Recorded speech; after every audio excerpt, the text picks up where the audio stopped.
Good afternoon. There I am. Hey, the camera in the wrong place. Good afternoon, good evening, whenever you happen to be seeing this. My name is Diana Catherine Plopo from Pages Promotions, and we are presenting another episode of Indie Reads TV, where we talk with independent authors and other people of the book. We love indie authors here. I just don't think they get enough attention. And so our purpose here is to let you know about them, and maybe you'll find a new favorite author. Today, whenever we are, see, we're taping this at night, so my clock is all messed up. We have Jean Davis in the studio with us today. Hi, Jean. Hello there.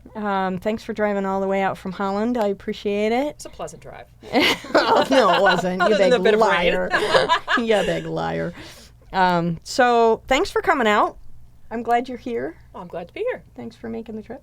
I've only known you a short period of time. We met at PenguinCon one year, Yes. and we've kind of been crossing paths ever since. I love your work. I'm really excited you have this new book out. We're going to talk about all of it. But I have to ask everybody, because in my very deepest 6-year-old being, I like to know how everybody got into this crazy obsession thing that we have, because for me it's the most natural thing in the world, and as I've gone through and talked with other authors, what I've discovered is that for some of them it is not necessarily the most natural thing in the world, and so I'm always intrigued about what got you started into writing, when, and what it is that still compels you to do it. Okay, well, I started writing in about 3rd grade. I had a teacher, I was deathly shy, and my teacher wanted to get me involved in socializing in some way. So she said, I want you to write a story. So I wrote a story, and I happened to win, it was some local writing contest with all the schools or something, and I had to go to a college and read my story, and I totally freaked out and did not read my story. But it got me writing and talking to people on words instead of in person, and I just have been writing ever since. So it's natural for me. That's what I do. So you've become afflicted with the disease like the rest of us. Yeah. No, I just keep writing, and I do talk to people now. So that's nice too. So that's a bonus. Favorite genre? I am a sci-fi fantasy person. I also read a lot of paranormal. I don't write a lot of paranormal, but I like to dabble in it. So I read some historical stuff. I grew up reading mysteries, a little of everything, westerns, yeah. But primarily writing. Primarily writing, I write sci-fi and fantasy. Yeah. Okay. So the latest book that's out is Trust. Yes. And this says book 1, which, is a wonderful segue into, oh my goodness, this is a series, and how many of these do you see in the future? Currently, 4 of them are written. Wow. I don't like releasing something without knowing where it's going to go and end. So there are... Well, I am not George R. Martin for you people. They're done. So all 3 of the books are contracted through Caffeinated Press. So they will... I've just putting the finishing touches on the 2nd book right now. I just have to read the last few chapters, and then I'm putting it back in their court to do their thing. Very excited about having another book out in the series. Mm-hmm. I have a possible 5th book that's not actually part of the main series. That's kind of playing around in my mind, and that may be part of my Nano expedition this year. I'm not quite sure. Okay. What got you interested in sci-fi? I grew up watching Buck Rogers and Battlestar Galactica and Star Wars and all that fun stuff, and I've just been lost in that world ever since. Okay, well, that's valid. I grew up in that stuff too, but I'm such as I was telling Michael earlier, I'm such an ADD writer that I just can't pick one and stick with it. Yeah, you're conquering all the genres, aren't you? One at a time. Yeah. I can't choose. Okay. This is why I had one child, because how can you choose a favorite if you have more than one? How do you that's do true. That? Yeah. So this is why I stopped at one. Don't pressure me to choose. I like to write short stories in multiple genres. So my short story collection, I have some sci-fi, fantasy, paranormal. There's fairy tales. There's fables. I have a little bit of horror in there. I do a lot of different things with with different genres, but novels primarily are sci-fi or fantasy. So let's talk about that for a second, because I did a little jumping into the short story pond as well, and I found that to be a really interesting challenge. It used some skills that I hadn't thought I had, right? I didn't realize that I would have these skills until people around me said, you should probably try this, so I did it.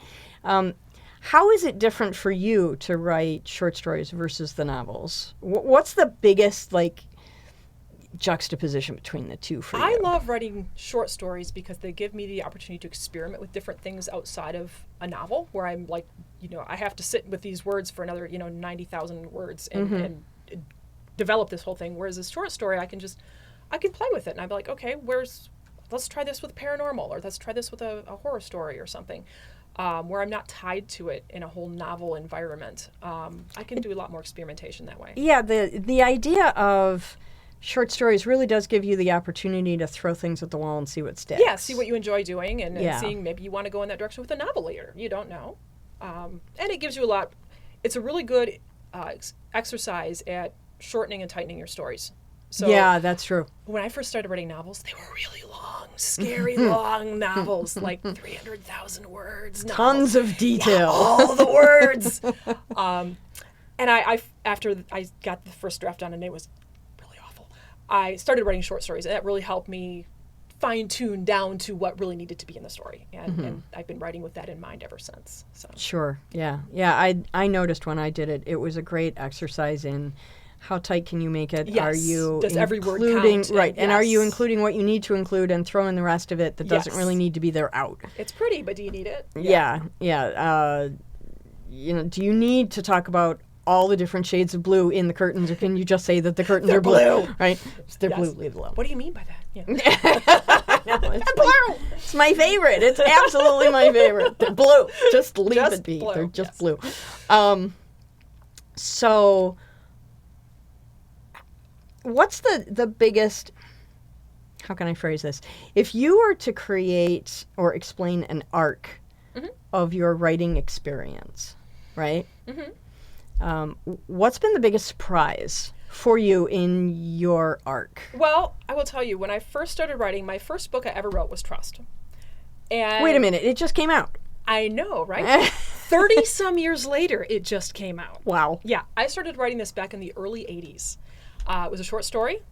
I was very young, but I wanted to start writing something a little bigger than tiny little short stories that I had been writing at that time. And I said, I'm going to write myself a novel, right? Well, it was a long short story at that point. And I eventually made it a novella, and then it was a really awful, abhorrently long novel for a long time.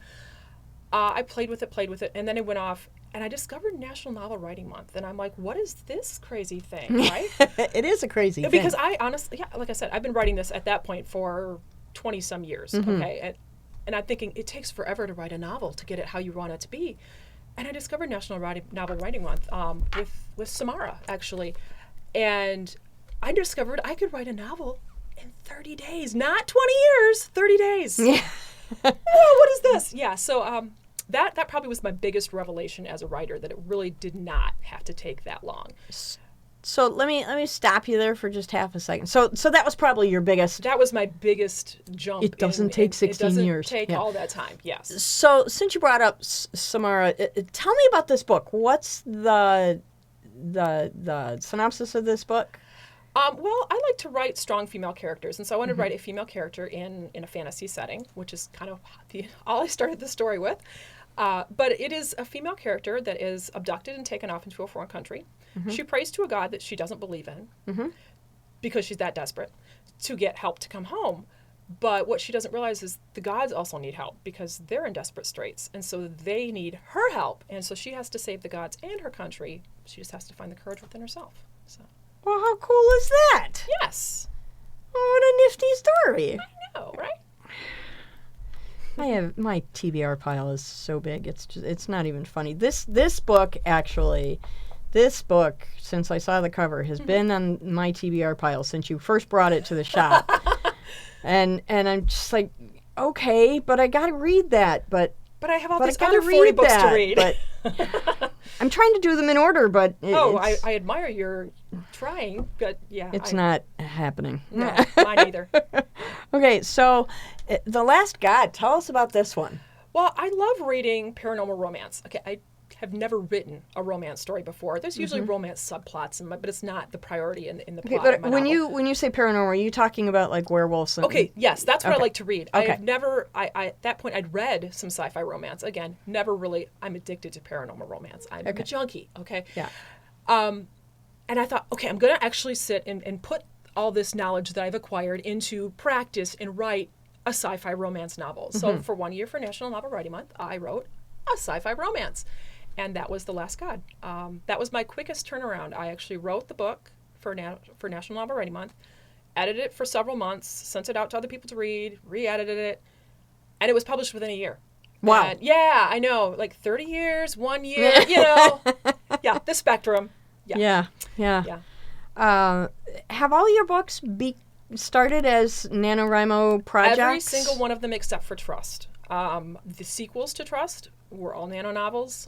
That is November is my writing month. It is my trained thing. In November, I write a novel or a collection of short stories. I write that month. So November is okay, I'm going to kickstart this project. Yes. I'm going to spend the next 8-9 months finishing this Finishing it, project, editing getting it. it out Yes. to the world, Yep. and then November you start a new thing. project. Yep.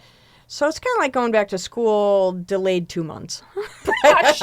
Yeah. For a month. And Yeah. then I can screw around for December because no one does much productive in December. Yeah. And then, Too many cookies to eat. Too many cookies, too many family things, Yeah. and you're just burnt out from NaNoWriMo. So I usually, by January, I'm back at it, finishing the novel, and then I try to have it done by the end of February-ish and editing and things of that nature at that point. Okay. Oh, look, that's not yours. That was Michael. He was just in here a little while ago. So there's Trust. See, I can never remember where I put things. There we go. It is. Destiny, Pills, and Space Wizards. So let's for the viewers out there who are not familiar with the happy lingo. Yes. As in any industry, there are terms of endearment that we use all the time. And I call them terms of endearment to keep me from thinking that this is a real job. True. Yes. I don't want this to be it does. It Yes. makes it horrible. So speculative fiction. Yes. Help That is- us understand speculative I get this fiction. question a lot. And then there are people who are like, yes, I know what it means. Thank you, you people who know what it means. Okay, so... Well, we did a whole panel at PenguinCon on this. We did, yes. The people there know what it means now. It is the umbrella that encompasses sci-fi, fantasy, paranormal, horror, all those things that they fall under that. Because I write kind of all of those things, I like to say that I write speculative fiction, and instead of saying I write sci-fi and fantasy, because I write other things too, and I don't want to pigeonhole myself and make people have unrealistic expectations. Well, that's valid. Tell us about, first of all, where on earth did you get this title? I love that title. It's a great, it's one of those great memory trigger titles. It is. Like, it's honestly, it's my best-selling book. I think love this partly one. because of the title. The title gets people. It's a lot of fun. So, okay, where'd you get the title, first off? And then secondly, what's this book about? Because it's speculative fiction anthology, which tells me it's a collection of shorts. It is 16 different short stories, several of which I wrote during National Novel Writing Month for different years when I wrote short story collections. All stories have been published in different magazines, anthologies. They've all been out there in other places, and I got the rights back to everything and collected them all in my own little anthology. They are all different.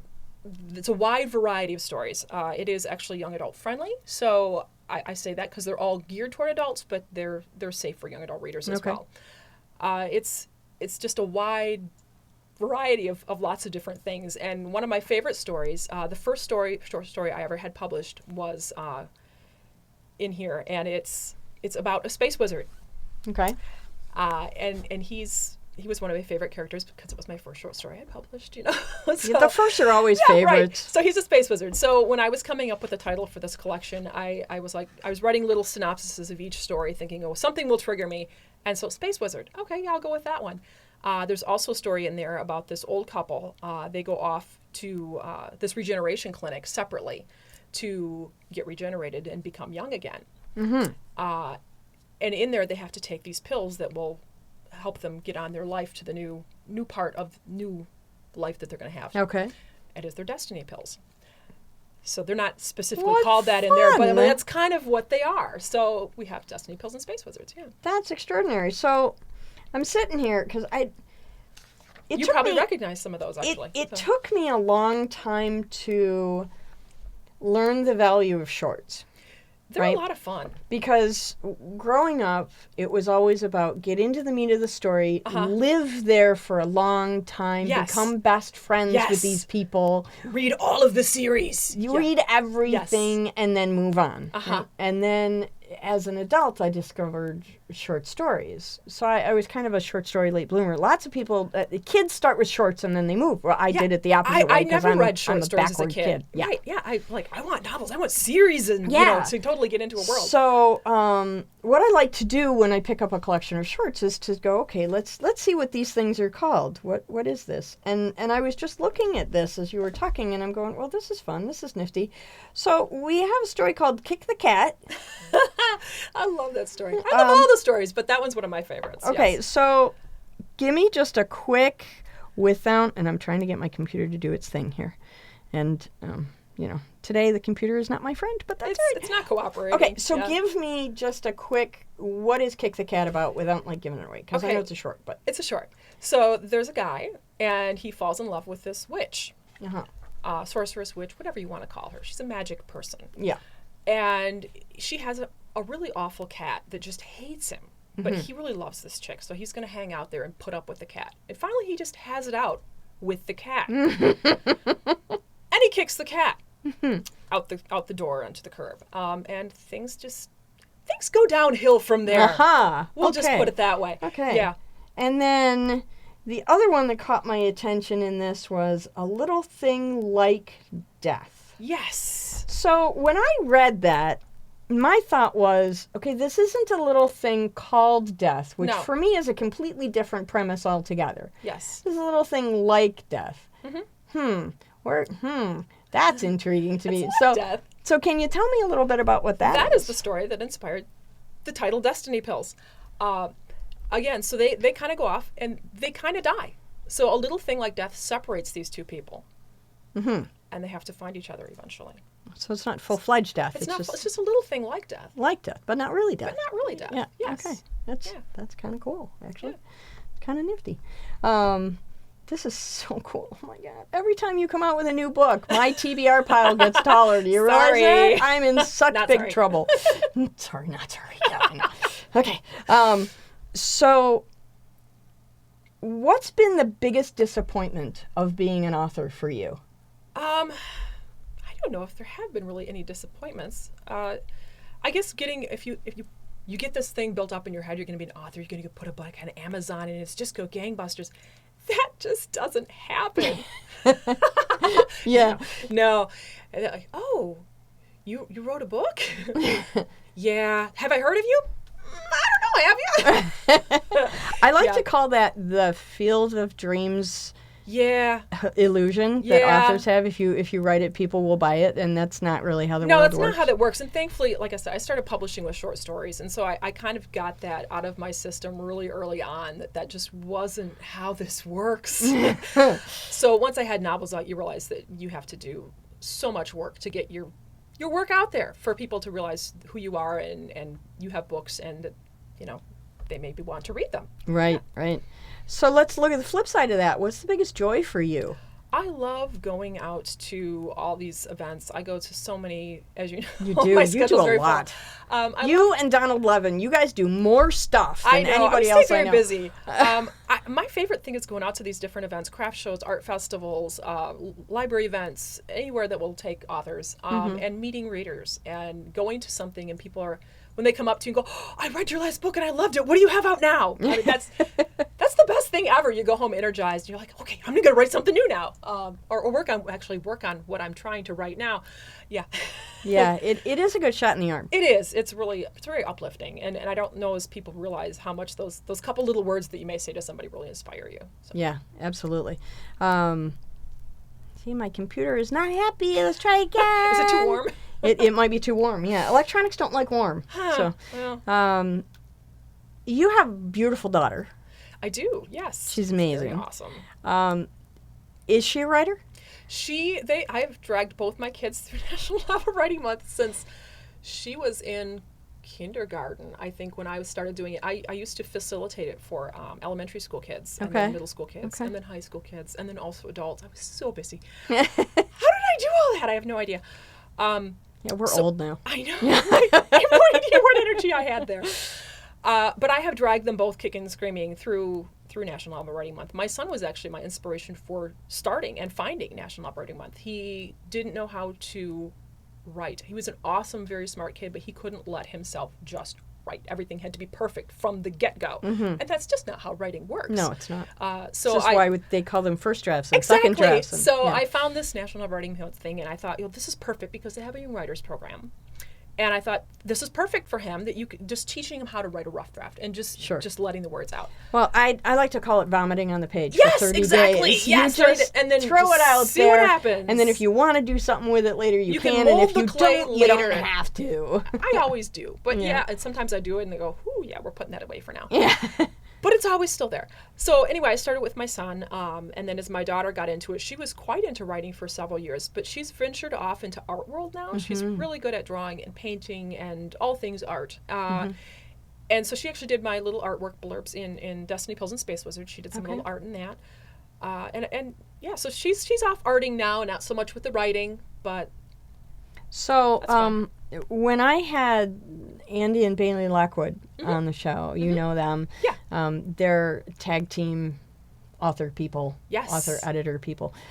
We talked a lot about work-life balance.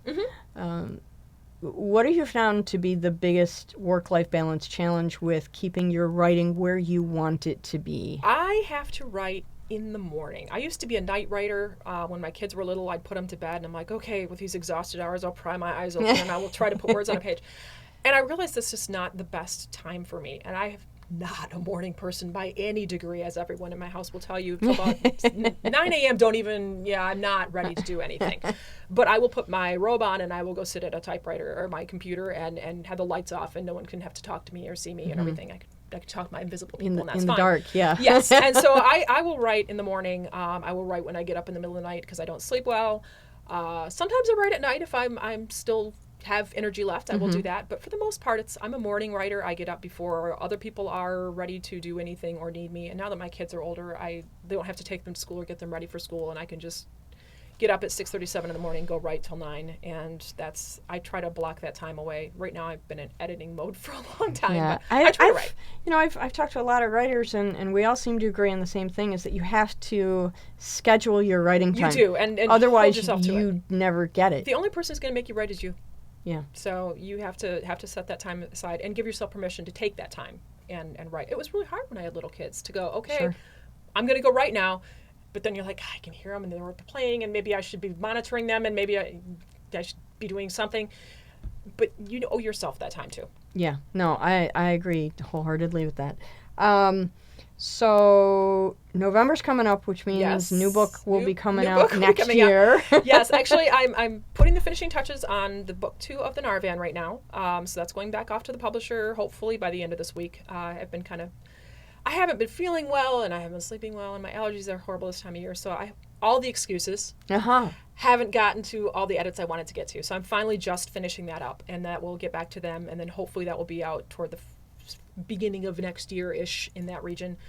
And then I'll be on to this new project that I'm not even going to commit to what it's going to be. But the past few years, I'm like, I'm going to write this thing. And then I start writing it. I'm like, that's not the thing I'm going to write. I'm going to write the thing that has words coming out of me. So, yeah. My initial intention that I just jotted my ideas down in the room when I was waiting to come in here was to write a middle grade fantasy. Will I write that? I don't know, but I will try. Sure.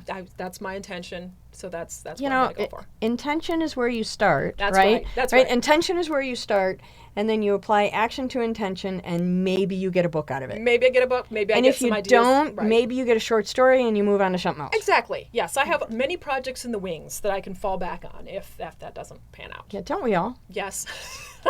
Hard drive full of them. I can't tell you how often people say, so, do you have any problem finding ideas? That's got to be a hard thing. I'm like, no. No. Give me No, 5 I have minutes. more I can come ideas up with than I something. know what to do with. Yeah. No. Yeah. Too many genres. No. Yeah, exactly. Too many genres, not enough time. That's right. So I asked Michael Cieslak when he was here what the worst piece of advice he ever got was. I love asking boy. this question because You know. we always focus on what's the happy thing. Yeah. What's the worst piece of advice you ever got that you would never find yourself giving to another author? And you've got I've about had- 2.5 minutes. I've had several. I would say the worst one is to get rid of every adverb in a story. There are some people very adamant that no adverbs in a story, and I went through a very brief period of time where I'm like, yes, there's credence to that, and no, that's not. There, moderation is the key. There, it's not none. It's just the ones that need to be there. So, I would say that would be the worst one, and then the one that makes you think the most that yeah, there's something to that. I should maybe analyze the ones I have there and make sure they work. Yeah. Okay. Last little bit, and I try to ask all the authors this because it's important. Best marketing tip you can offer another author? Get out there and talk to people. Talk to other authors. I every time I go to an event, I find other authors and I ask them, what are you doing? What are your best ways you find of selling books? What are your best ways of marketing? Where do you have the best luck selling your book? Don't be afraid to ask questions and ask people how things are going for them and what works for them, because we're all happy to share. Yeah, and I think that's a really important thing that most people, they think of writing, you're in a writing garret at the top of a flat in Paris, drinking wine and eating cheese, and really networking is so vital to what we do. It's very vital. Meeting different people, coming across you at PenguCon. Yeah. And just talking to so many different people and you find people in the newspapers, you find people at different Comic-Cons that, hey, you have connections with things here that you can help you out and help you grow your audience. So always talk to people. I know it's not kind of our thing as writers. Well, some of us are typically extroverts. Yeah, some of us are pretty quiet, but yeah, you just have to be okay talking to people and kind of put yourself out there.